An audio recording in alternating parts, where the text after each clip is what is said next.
यहेजकेल 36 उसका 25। मैं तुम पर शुद्ध जल छिड़कूंगा और तुम शुद्ध हो जाओगे, और मैं तुमको तुम्हारी सारी अशुद्धता और मूर्तों से शुद्ध करूंगा। मैं तुमको नया मन दूंगा। कौन सा मन दूंगा? मैं तुमको नया मन दूंगा और तुम्हारे भीतर नई आत्मा उत्पन्न करूंगा, और तुम्हारी देह में से पत्थर का हृदय निकालकर तुमको मांस का हृदय दूंगा। मैं अपना आत्मा तुम्हारे भीतर देकर ऐसा करूंगा कि तुम मेरी विधियों पर चलोगे और मेरे नियमों को मानकर उनके अनुसार करोगे। प्रियो, आपके जीवन में कभी कोई गलती करते समय या गलती करना जब आपको ऐसा लगता है, तब आपको तुरंत कौन सा वचन याद आना चाहिए? ये वचन, प्रभु तेरे नियमों और विधियों को हम मान सकें ऐसी आत्मा तू दूंगा कहा। फिर से पढ़ रहा हूं, मैं अपना आत्मा तुम्हारे भीतर देकर ऐसा करूंगा कि तुम मेरी विधियों पर चलोगे और मेरे नियमों को मानकर उनके अनुसार करोगे। हम तेरी आज्ञा माने ऐसे करूंगा तूने कहा। तेरे वचन के अनुसार हम जी सकें ऐसा करूंगा तूने कहा। लेकिन पता नहीं क्यों मेरा मन तेरे वचन के विरोध में सोचता है। पता नहीं क्यों मेरा शरीर तेरे विधियों के विरोध में ही हर काम को करता है। प्रभु, तेरी दी गई आत्मा तेरे नियमों को और तेरे विधियों को पूरा करने वाले आत्मा को दिया है। इसलिए तेरी आत्मा के द्वारा तेरी आज्ञा को मान सकूं ऐसा मन मुझे दे पिता। इस तरह निश्चय हमें प्रार्थना करना है। कठोर हृदय को परमेश्वर निकालकर, पत्थर के हृदय को परमेश्वर निकालकर मांस के हृदय को परमेश्वर हमें दिया है। ये जो नया मन है, यह टूटा और पिसा हुआ मन है।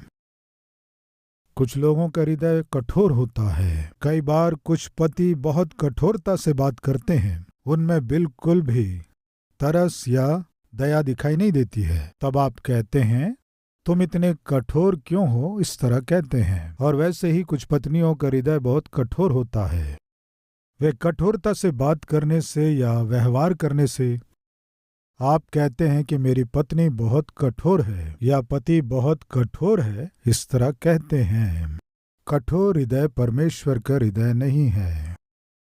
जो कठोर बातें करते हैं, उनका मन परमेश्वर का दिया हुआ नहीं है। परमेश्वर का दिया हुआ मन पिघलने वाला होता है। किसी को कष्टों में जब आप देखते हैं, आपका मन पिघल जाता है।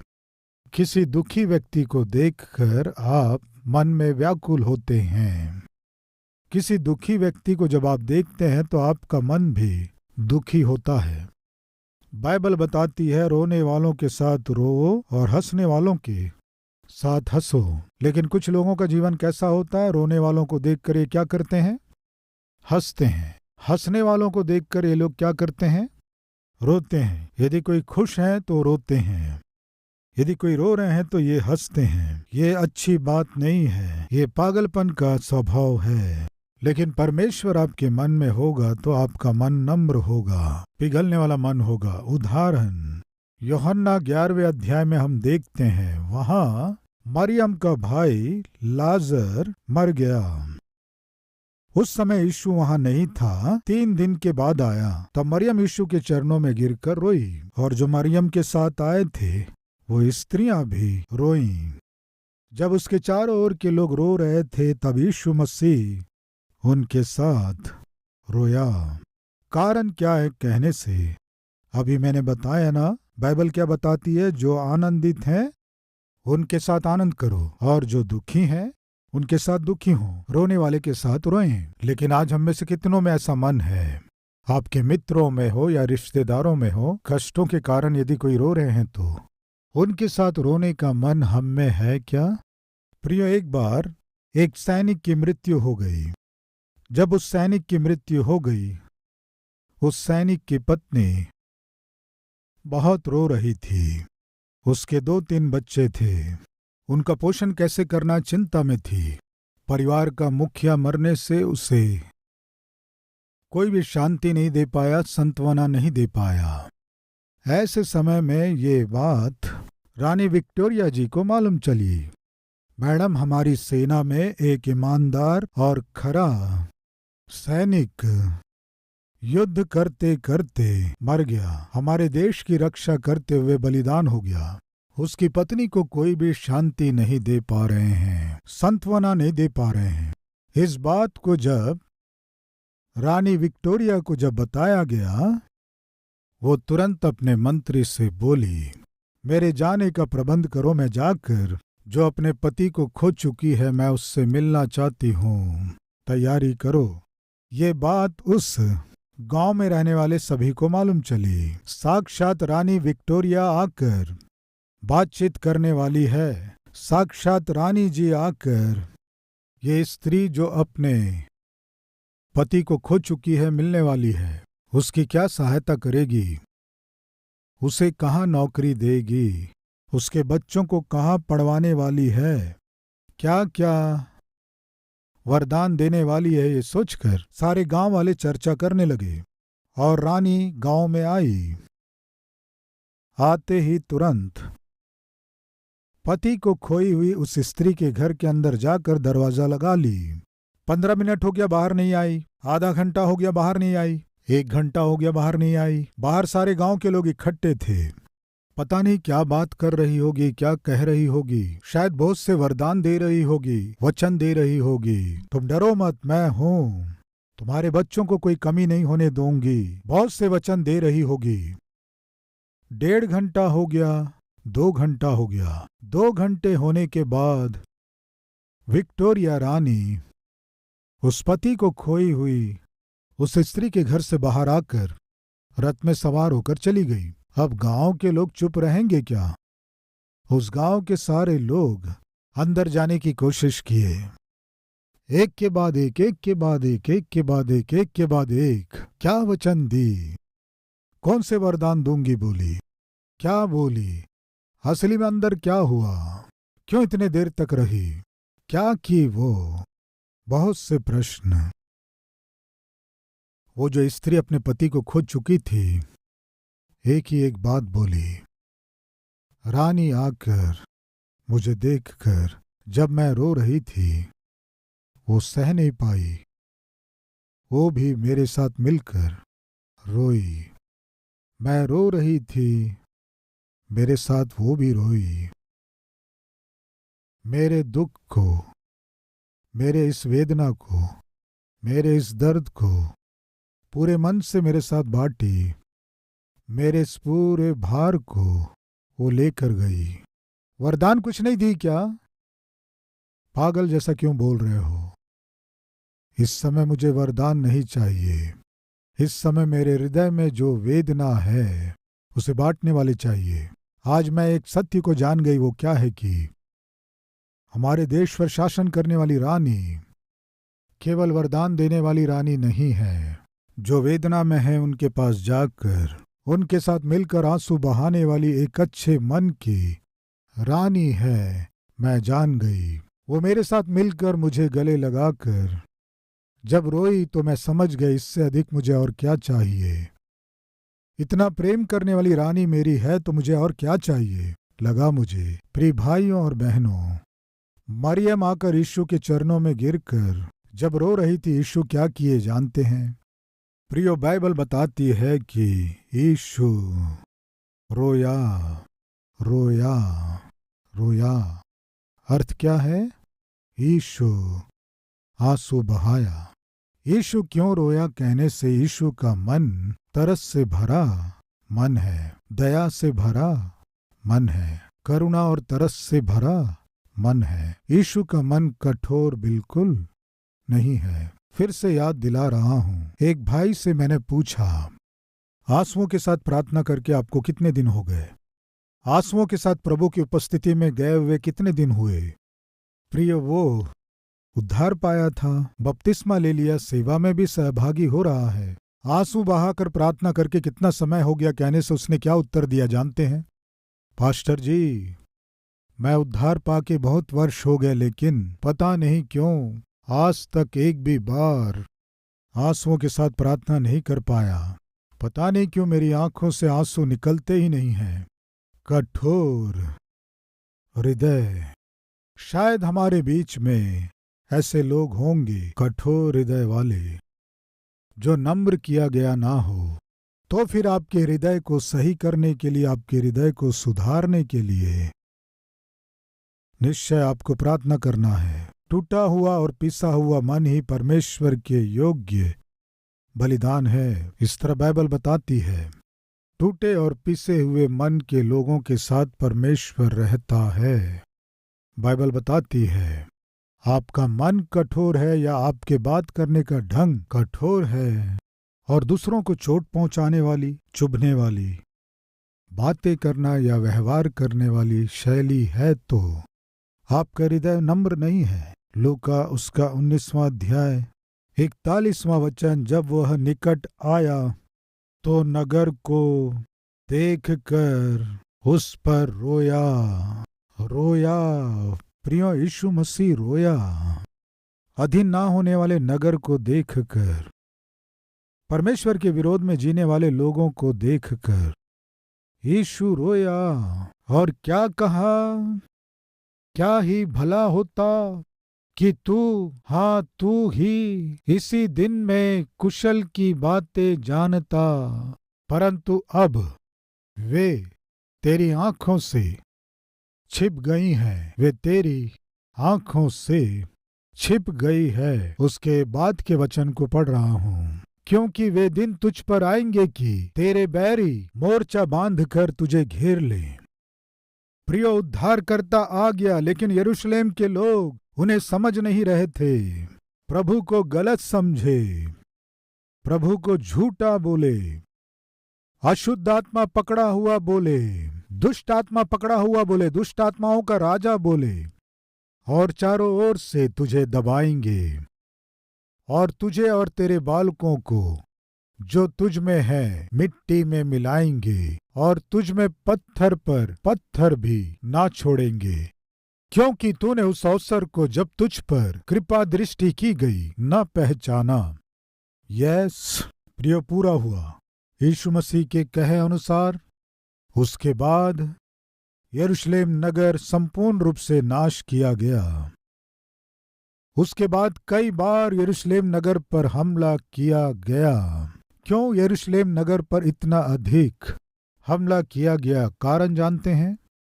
प्रभु स्वयं उतर आया तो उस नगर के लोगों ने प्रभु को अनदेखा किया। जो लोग प्रभु को अनदेखा कर रहे थे, उनके प्रेम को अनदेखा कर रहे थे, प्रभु उनके लिए क्या किया? रोया, आंसू बहाया। मरियम और मरियम के साथ जो बहनें थीं, जब रो रही थीं, यीशु मसीह ने भी रोया। यरूशलेम नगर के लोग जब उनके प्रेम को अनदेखा कर रहे थे, प्रभु रोया। प्रभु का मन नम्र है। प्रिय भाइयों और बहनों, आपके घरों में नाश होने वाले लोग हैं।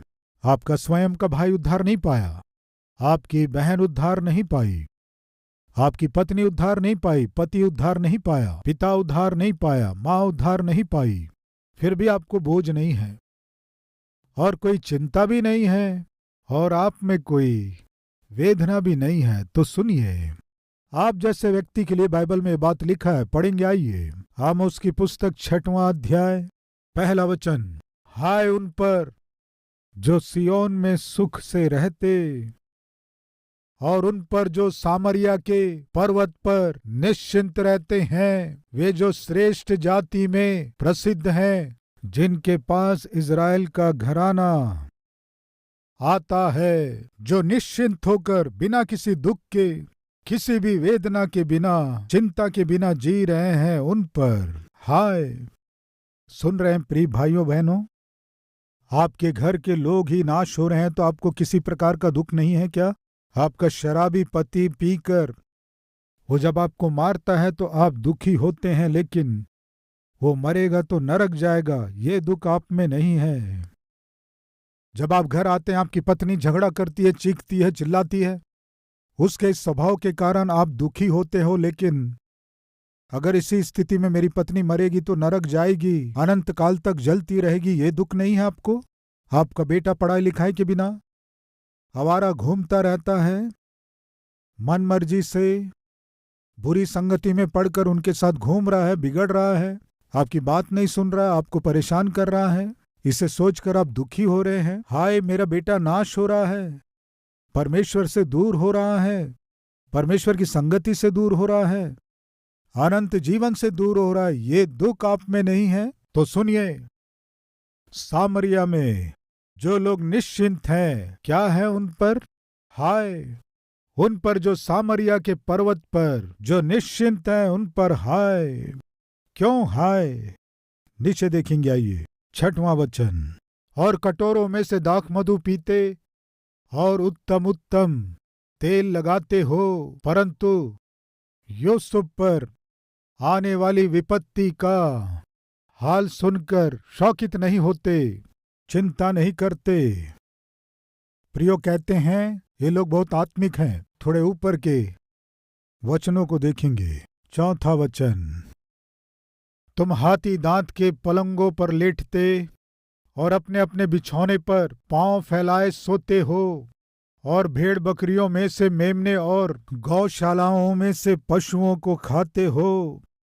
यानी अर्थ क्या? आराम से सोते हुए, आराम से खाते हुए, बिस्तर में लेटे हुए तुम सारंगी के साथ गीत गाते और दाऊद के समान भांति भांति के बाजे बुद्धि से निकालते हो, और कटोरों में से दाख मधु पीते और उत्तम उत्तम तेल लगाते हो, परंतु यूसुफ पर आने वाली विपत्ति का हाल सुनकर शौकित नहीं होते। इस कारण वे अब बंधुआई में पहले जाएंगे, और जो पांव फैलाए सोते थे उनकी विलासिता जाती रहेगी।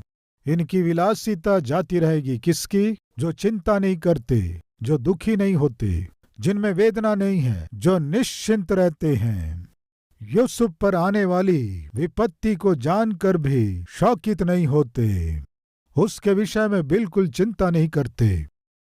चिंता नहीं है, दुख नहीं है, व्याकुलता नहीं है, अच्छे से खा रहे हैं, पी रहे हैं, म्यूजिक सुन रहे हैं। अगर आज के समय में देखेंगे तो सेल फोन में, सोशल मीडिया में रील्स देख रहे हैं, चैटिंग कर रहे हैं, सीरीज देख रहे हैं, कोई चिंता नहीं है, कोई दुख नहीं है।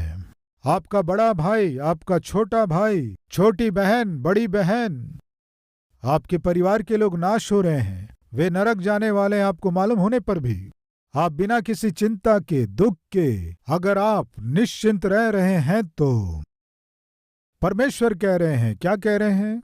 इस कारण वे अब बंधुआई में पहले जाएंगे, और जो पांव फैलाए सोते थे उनकी विलासिता जाती रहेगी। बंदी गृह, मनुष्य के मरने के बाद एक बंदी गृह है, वो नरक है, जहां आग बुझेगी नहीं, कीड़ा मरेगा नहीं, भयानक स्थान। जो लोग निश्चिंत हैं वे अंत में कहाँ जाएंगे? जो बंधुआई में जा रहे हैं उनके साथ उनकी विलासिता जाती रहेगी।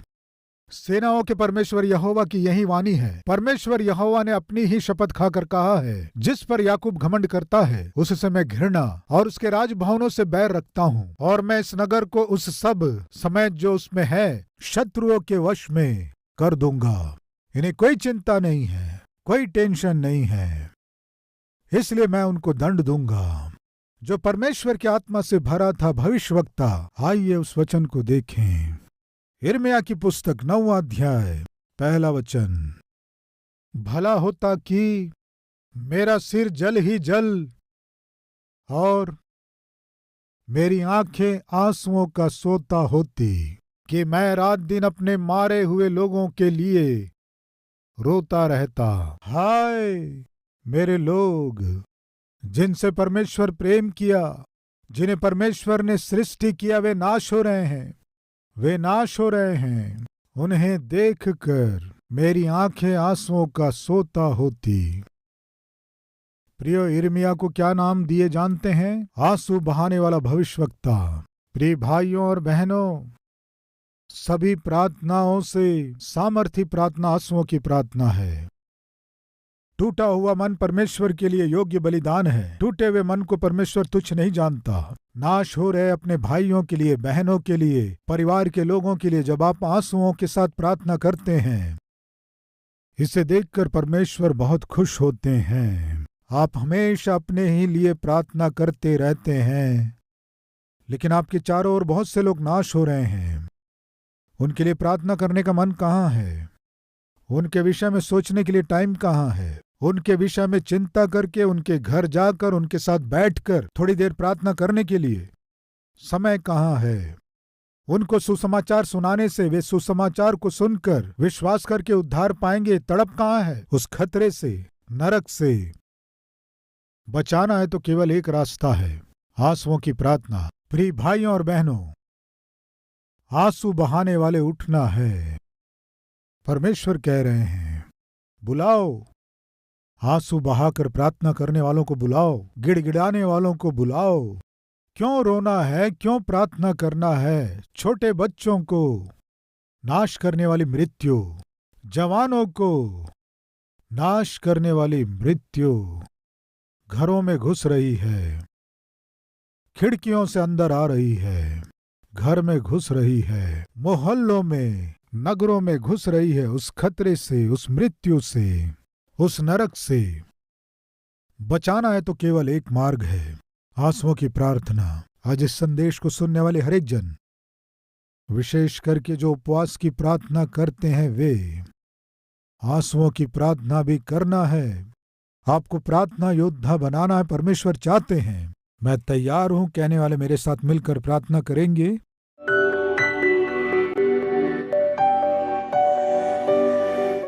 महान पवित्र प्रेमी परमेश्वर पिता, भविष्यवक्ता यिर्मयाह, उसके सम्मुख जब तेरी प्रजा के लोग नाश हो रहे थे, जब वे शत्रुओं के हाथों में सौंपे जा रहे थे, जब वे गुलाम बनाकर लिए जा रहे थे, पिता वो बहुत रोया, पिता बहुत विलाप किया। पिता वैसा ही मन हमें भी दीजिए, हमें भी दीजिए। नाश हो रही यरूशलेम नगर की ओर देखकर आपने कहा, हाय हे यरूशलेम, हे यरूशलेम। जैसे मुर्गी अपने बच्चों को अपने पंखों के नीचे छिपा कर रखती है, वैसे ही मैंने कई बार तुम्हें अपने पंखों के नीचे रखना चाहा, लेकिन तुम मेरे अधीन नहीं हुए। हे यरूशलेम, तुम उद्धार पाते तो कितना अच्छा होता। पिता, हमारे आसपास जो उद्धार नहीं पाए हैं, बहुत से लोग हैं। उद्धार ना पाए हुए पति हैं, पत्नी है, बच्चे हैं, माता पिता हैं, बहुत से लोग हैं, भाई और बहन हैं। फिर भी हम बहुत निश्चिंत हैं। पिता, हमें आंसू बहाकर प्रार्थना करना है। एकांत में जब आपकी उपस्थिति में घुटने टेकते हैं, आंसुओं के साथ जो नाश हो रहे हैं, उन बच्चों के लिए, उन लोगों के लिए, पति के लिए, पत्नी के लिए, रिश्तेदारों के लिए आंसू बहाने का मन हमें दीजिए। टूटा और पिसा हुआ मन हर एक जन को देखकर आंसुओं के साथ प्रार्थना करने वाले हमें बनाइए। हम सबको पिता, नाश होने वाले लोगों के साथ ना होकर स्वर्ग जाने वाले लोगों के साथ निरंतर संगति करने का अनुग्रह हम पर कीजिए। यीशु मसीह के नाम से मांगते हैं पिता, आमीन। प्रिय, अब से आप अपने जीवन से प्रभु को दिखा सके ऐसे आत्मिक व्यक्ति के रूप में आप बढ़ सकें, मन से चाहता हूं। इस संदेश के द्वारा आपने आशीष पाया है तो लाइक कीजिए और बहुतों को शेयर कीजिए, और उतना ही नहीं, एक कमेंट कीजिए, उसे मैं पढ़ूंगा, प्रभु की महिमा करूंगा। फिर मिलेंगे, तब तक के लिए शलोम।